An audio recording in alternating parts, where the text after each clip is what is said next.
Welcome back to Press Review. Let's start by taking a look at today's front pages in the Middle East.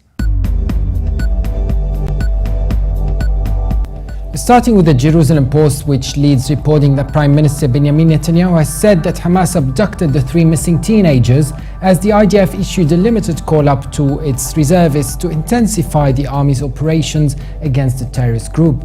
The paper also reports that top Republican lawmaker Senator Lindsey Graham has suggested that a deal with archenemy Iran might be necessary in the short term to stop the Islamic State of Iraq and Syria, the ISIS, from marching on Baghdad. From Saudi Arabia, the Arab News reports that Governor Prince Mishal bin Abdullah said the Haramain Speed Train project, which is in the final stages, will change the dynamics of pilgrim transportation between the 2 holy sites of Mecca and Medina.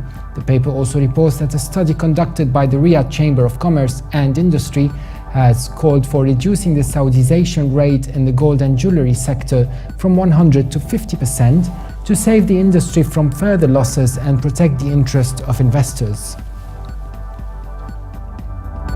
From the UAE, the Gulf News reports that as the Pakistan Air Force jets started pounding terrorist safe havens in North Waziristan near the Afghan border yesterday, army soldiers took control of security in Islamabad amid threats of attacks by the Taliban.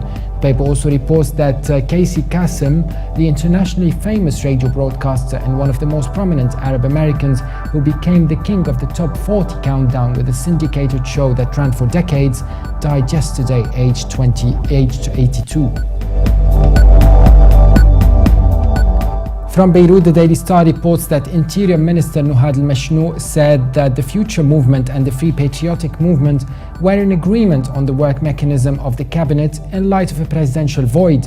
The paper also reports that Europe risks gas supply disruptions after Russia rejected an 11th-hour compromise deal with Ukraine and cut its supplies in a feud that had further fractured East-West relations.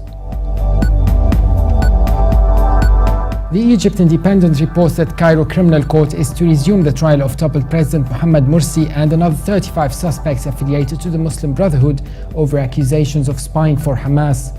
The paper also reports that clashes between Buddhists and Muslims in southern Sri Lanka have left 3 people dead and at least 78 others seriously wounded. And now let's have a look at top Middle East headlines from papers here in the UK. The Independent leads Middle East news reporting that Boris Johnson has launched a scathing attack against Tony Blair, declaring that the former leader's insistence that the West should exonerate itself of blame for the violence engulfing Iraq is unhinged. The paper also adds that the London mayor said that he had come to the conclusion that Tony Blair has finally gone mad. The Guardian reports that the United States is preparing to open a direct dialogue with Iran about how to deal with the Sunni insurgency in Iraq. A senior official said on Sunday, speaking on condition of anonymity, the official said the US was considering engaging with its longtime adversary about Iraq, where the government of Prime Minister Nouri al-Maliki is struggling to repel militants who have seized several cities. And now let's take a look at the top Middle East news in international papers. From Germany, the Deutsche Welle leads Middle East news reporting that Palestinian sources say a man aged about 20 has been shot dead by Israeli forces in a refugee camp in the West Bank city of Ramallah. The paper says Israel accuses militants of Hamas, which runs the Gaza Strip, of abducting the teenage seminary students near Hebron while they were hitchhiking. The International New York Times leads Middle East news reporting that wielding the threat of sectarian slaughters, Sunni Islamist militants have claimed that they had massacred hundreds of captive Shiite members of Iraq's security forces, posting grisly pictures of a mass execution in Tikrit as evidence and warning of more killings to come. And finally, China's Global Times reports that visiting NATO Secretary General Anders Fogh Rasmussen has called for immediate release of 80 Turkish hostages kept in northern Iraq.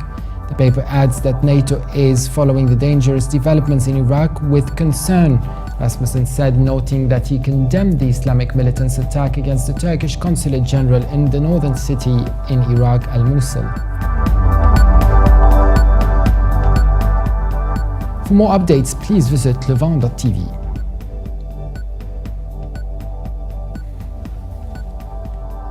Thanks for watching Press Review. Be sure to join us again tomorrow, and bye for now.